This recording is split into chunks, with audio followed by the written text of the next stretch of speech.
SNS에서 좋아요나 댓글이 사람의 자존감에 미치는 영향은? 여러분, SNS에 올린 사진에 좋아요가 많이 달리면 하루 종일 기분이 좋아지는 경험 해보신 적이 있나요? 반대로 기대보다 반응이 적으면 괜히 우울해지거나 다른 사진을 올릴 걸 그랬나? 하고 고민했던 적도 있죠? 왜 우리는 SNS 반응에 이렇게 예민해지는 걸까요? 좋아요와 댓글이 우리의 자존감에 어떤 영향을 미치는지 함께 알아보겠습니다. SNS와 도파민의 관계. 왜 좋아요가 기분을 좋게 만들까? SNS에서 좋아요나 댓글이 달릴 때 우리 뇌에서는 작은 보상을 받은 것 같은 반응이 나타납니다. SNS 알림과 뇌의 보상 시스템. 좋아요가 눌릴 때 뇌에서는 도파민이라는 신경 전달 물질이 분비돼요. 도파민은 우리가 보상을 받을 때 활성화되며 즐거움과 만족감을 느끼게 해주는 역할을 합니다. 왜 계속 확인하게 될까? SNS와 슬롯머신의 공통점. 도파민의 특징은 예측 불가능한 보상일 때 더 강하게 분비된다는 점이에요. SNS의 좋아요, 알림이 예상보다 많으면 기쁨이 커지고 예상보다 적으면 실망감이 커지는 거죠. 마치 슬롯머신을 돌릴 때마다 다른 결과가 나오는 것처럼 우리는 이번에는 얼마나 많은 반응이 올까 하는 기대감으로 SNS를 계속 확인하게 됩니다. 여러분도 무심코 SNS 알림을 자주 확인하는 습관이 있으신가요? 좋아요가 자존감에 미치는 긍정적 영향. SNS의 좋아요와 댓글은 우리에게 긍정적인 영향을 주기도 합니다. 타인의 인정과 긍정적 피드백. 누군가가 내 게시물에 반응하면 내가 인정받고 있다는 느낌을 받을 수 있어요. 이는 자존감과 자신감 향상에 긍정적인 영향을 줄 수 있습니다. 타인과의 연결감을 높인다. 응원 댓글이나 공감의 메시지는 사회적 소속감을 높이고 타인과의 유대감을 강화하는 역할을 합니다. 특히 비슷한 경험을 공유하는 사람들끼리는 SNS가 중요한 소통 창구가 될 수도 있어요. 여러분은 SNS에서 어떤 반응을 받을 때 가장 기분이 좋으신가요?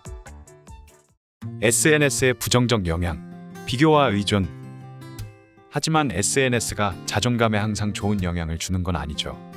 끊임없는 비교, 남들과 비교하며 자존감이 낮아진다. 친구의 화려한 여행 사진, 성공적인 커리어, 완벽한 외모를 보고 있으면 나는 왜 이렇게 별거 없지? 하는 생각이 들 때가 있어요. 연구에 따르면 SNS 사용이 많을수록 자신을 남과 비교하는 빈도도 증가하고 이는 자존감 저하로 이어질 가능성이 높다고 합니다. 좋아요, 의존, 타인의 반응에 감정이 좌우된다. 좋아요와 댓글이 많으면 기분이 좋고 적으면 우울해지는 경험 해보신 적이 있나요? 이는 자존감이 타인의 평가에 의해 결정되는 외적 자존감에 의존하고 있다는 신호일 수 있어요.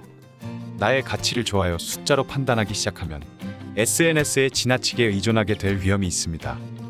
여러분은 SNS에서 남들과 자신을 비교했던 경험이 있으신가요? 외적 자존감 대 내적 자존감, 무엇이 더 중요할까? 외적 자존감이란 타인의 칭찬, 인정, 피드백에 의해 결정되는 자존감. 좋아요나 댓글이 많을 때는 기분이 좋지만 적을 때는 쉽게 흔들릴 수 있음. 내적 자존감이란 자신의 가치를 타인의 반응이 아니라 자신의 기준으로 평가하는 것. 나는 스스로 충분히 괜찮은 사람이야라고 생각할 수 있는 능력. 외적 자존감이 강한 사람 대 내적 자존감이 강한 사람. 외적 자존감이 강한 사람은 SNS 반응에 따라 감정 기복이 심해질 가능성이 높음. 내적 자존감이 강한 사람은 SNS 반응에 크게 휘둘리지 않음. 여러분은 스스로를 평가할 때 외적 자존감과 내적 자존감 중 어느 쪽에 더 영향을 받나요? 건강한 SNS 사용법. 나를 지키는 3가지 방법. 그렇다면 어떻게 하면 SNS를 건강하게 사용할 수 있을까요? 목적을 명확히 하기. 단순히 좋아요를 받기 위해 게시물을 올리는 것이 아니라 나의 기록이나 진정성 있는 소통을 위한 도구로 활용해 보세요. 비교 습관 줄이기. SNS 속모습은 실제 삶의 하이라이트만 보여주는 것이라는 점을 기억하세요. 완벽한 순간들만 편집된 이미지와 현실을 비교하지 않는 연습이 필요합니다. SNS 사용 시간 제한하기. 하루에 정해진 시간만 SNS를 사용하는 것도 좋은 방법이에요. 필요할 때는 SNS 알림을 끄고 오프라인에서 나를 돌보는 시간을 가져보세요. 여러분은 SNS를 어떻게 관리하고 계신가요? 효과적인 방법이 있다면 공유해 주세요. SNS를 어떻게 사용할지는 우리의 선택. SNS의 좋아요와 댓글은 자존감을 높이기도 하고 반대로 낮추기도 할 수 있다. 중요한 건 우리가 이를 어떻게 받아들이고 활용하는지에 달려 있다. 타인의 반응이 아니라 스스로의 가치를 믿는 것이 더 중요하다. 결국 SNS는 우리가 어떻게 사용하느냐에 따라 긍정적인 도구가 될 수도 나를 힘들게 하는 요소가 될 수도 있습니다. 여러분은 SNS를 어떻게 활용하고 계신가요? SNS에서 좋아요와 댓글이 여러분의 감정에 어떤 영향을 미치는지 댓글로 이야기 나눠주세요. 오늘 이야기가 흥미로우셨다면 구독과 좋아요를 눌러주세요. 다음 영상에서도 더 재미있고 유익한 주제로 찾아오겠습니다. 그럼 다음에 만나요.